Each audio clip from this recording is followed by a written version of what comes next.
Baik, Assalamualaikum warahmatullahi wabarakatuh. Perkenalkan, nama saya Muhammad Faros Mufid Anwari dengan NIM 12409131030090 dari kelas 4D.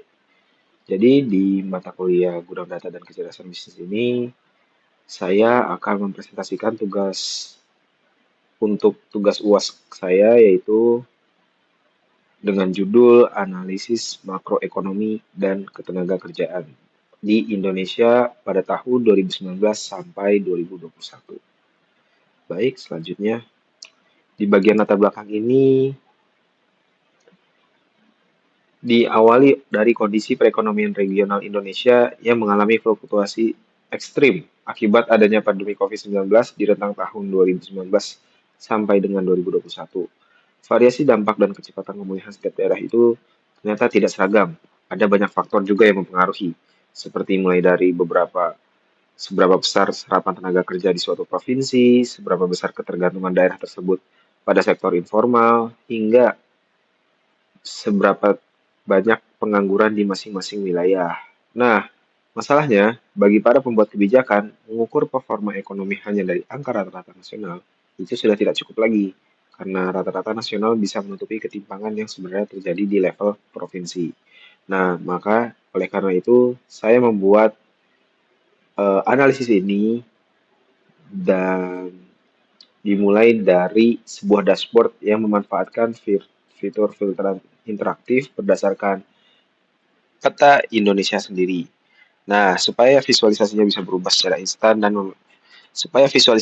berubah dan menjadi sebuah visualisasi yang interaktif, maka di sini saya menggunakan dashboard dari Tableau.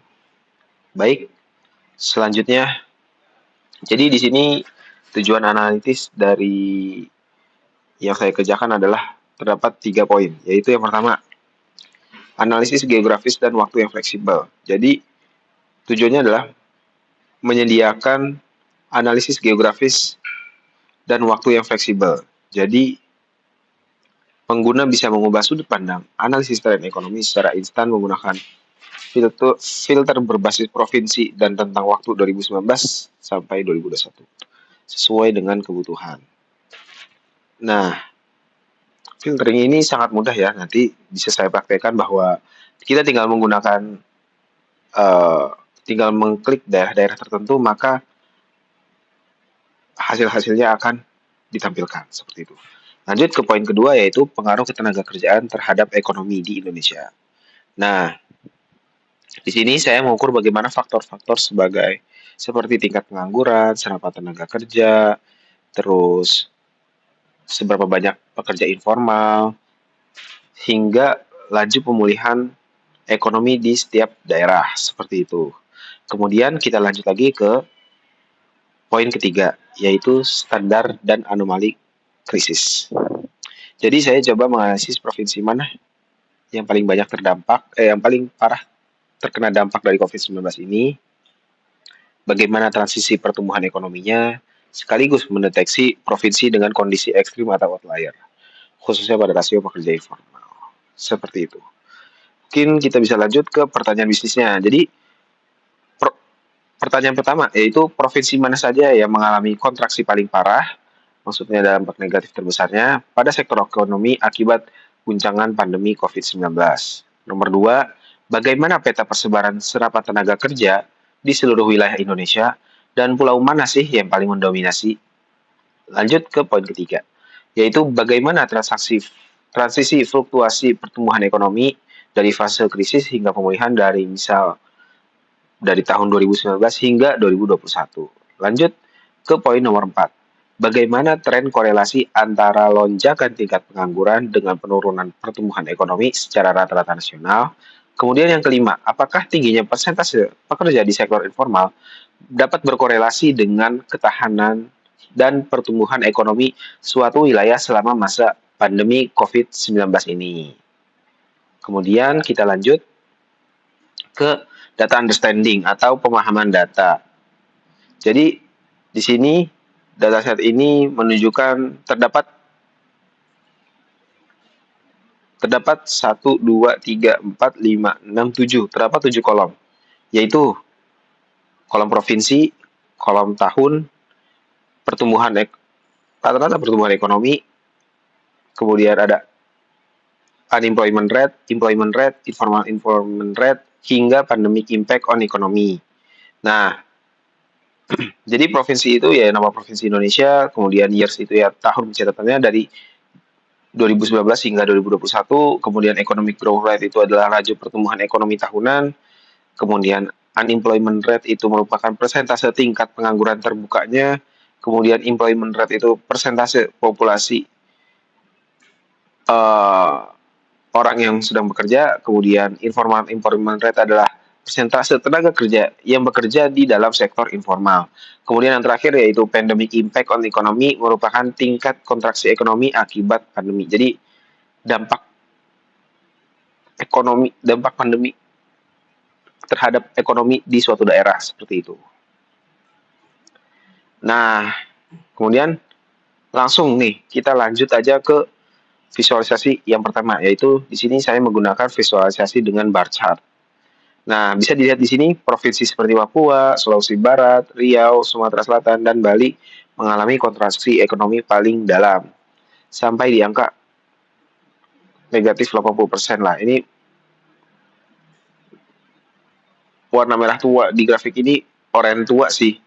Di grafik ini menandakan provinsi-provinsi dengan dampak pandemi paling ekstrim. Jadi yang paling atasnya yang paling ekstrim guys. Kemudian yang paling bawah, yang paling kuningnya makin cerah, itu yang paling tak begitu berdampak gitu. Seperti yang kita lihat nih, paling bawah, sebenarnya ada lagi di bawah ya. Tapi karena ini masih dalam bentuk gambar, uh, yang paling terlihat hanya Jawa Barat seperti itu. Kemudian lanjut ke slide distribusi serapan tenaga kerja. Jadi di sini kami menggunakan field map. Nah, ini juga nih yang menjadi bagian filtering. Jadi jika di dalam dashboard teman-teman menseleksi salah satu daerah, maka daerah tersebutlah yang akan dirincikan secara detail, secara visualisasi di dalam dashboard seperti itu. Oke, kita lanjut ke penjelasan terkait visualisasi ini. Jadi di sini semakin gelap warnanya dari daerah tersebut, maka daerah tersebut yang paling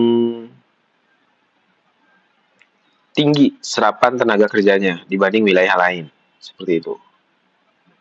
Nah, di sini sebenarnya ada ketidaklengkapan data ya, atau ada misakurat soal latitude dan longitude, jadi di skip aja soal yang nggak lengkap. Kemudian dapat kita lihat bahwa di wilayah Jawa itu birunya nggak begitu pekat gitu, karena seperti contoh nih, bahkan di Jawa Barat kayaknya ini ya, Jawa Barat dan Jakarta. Nah, tapi Jakarta ini tampaknya sangat pekat ya. Jadi dapat disimpulkan bahwa di Jakarta sedapat tenaga kerjanya bisa lebih tinggi mungkin karena sektor-sektor seperti e-commerce dan startup-startup lain itu lagi meningkat pesat ya. Jadi memang mungkin terdapat uh, tidak penyerapan pekerjaannya cukup tinggi gitu. Dibanding nih kalau dilihat Jawa Barat ini cerah banget warnanya. Artinya apa? Penyerapan tenaga kerjanya sangat sedikit di saat COVID-19. Seperti itu. Lanjut ke penjelasan terkait performa ekonomi wilayah. Yang menarik di sini kita bisa lihat bahwa pola warnanya berubah-ubah antar tahun untuk provinsi yang sama. Misal di Maluku dan Sulawesi Selatan nih, kalau kita lihat teman-teman. Di Maluku dan di Sulawesi Selatan. Nah, yang paling bawah nih. Sempat mencapai tadinya mereka itu sempat mencatat pertumbuhan tinggi, tapi kemudian lambat laun performa ekonominya semakin turun seperti itu. Tapi ada juga nih yang malah meningkat, seperti di Aceh, seperti itu. Oke, kita lanjut. Jadi ini adalah sebuah terlihat jelas ya perbandingan dual axis line chart ini. Jadi yang satu tuh unemployment rate-nya yang kuning, kemudian ada economic growth-nya. Nah, ini diatur berdasarkan tahun ya, teman-teman, 2019, 2020 dan 2021. Seperti itu. Kemudian kita lanjut ke informal employment rate dan pertumbuhan. Di sini saya menggunakan scatter plot. Dari sebaran titik-titik ini dapat kita lihat ya bahwa polanya itu cenderung fluktuatif. Misal di beberapa provinsi dengan informal dan employment trend tinggi seperti Aceh, Lampung justru punya pertumbuhan ekonomi yang cukup baik. Sementara di provinsi lain seperti Sumatera Utara dan Banten menunjukkan pertumbuhan yang rendah meski rasio informalnya juga tetap tinggi. Nah, ini artinya nih kayak hubungan antara sektor informal dan ketahanan ekonominya itu tidak selalu linear, teman-teman. Tergantung karakteristik masing-masing daerah, seperti itu. Nah, ini kurang lebih tampilan dashboard saya dan mungkin bisa kita langsung cek aja di public tableau-nya. Kita langsung review public tableau. Sebentar. Sip. Nah, ini ya. Jadi ini adalah tampilan dari dampak akademi. Nah, dampak pandemi. Nah, dapat kita lihat bahwa, maaf, yang paling tidak terdampak itu ternyata NTB, teman-teman, dan DKI Jakarta. Mungkin NTB ini karena menjadi pusat wisata ya. Nah, kemudian tadi, misal kita mau lihat nih detailnya. Misal nih kenapa Kalimantan Utara employment rate-nya juga cukup tinggi. Nah, kita bisa lihat nih. Ternyata ekonominya malah memuncak di 2020. Walaupun ini sepertinya ada kesalahan yang dari data kayak gitu. Ada ketidakakuratan mungkin. Seperti itu. Kemudian di sini ada seperti ini. Nah, kemudian jika kita lihat di daerah lain misal. Di Jakarta nih. Sorry, Jawa Barat. Nah, Jawa Barat ini kelihatan banget terdampaknya, teman-teman. Jadi pada 2019 ekonominya sangat cukup tinggi ya di 24, kemudian turun cukup jauh di tahun 2020 sangat terdampak ini. Kemudian di 2021 sudah mulai terlihat adanya pemulihan nih, penganggurannya juga cukup terlihat ya. Turun tapi sudah mulai ada bibit-bibit pemulihan seperti itu. Nah, ini filtering dari ini fitur dari dashboard tabel saya kurang lebihnya seperti itu. Saya rasa presentasi terkait dashboard Tableau ini saya cukupkan. Kurang lebihnya mohon maaf. Wassalamualaikum warahmatullahi wabarakatuh.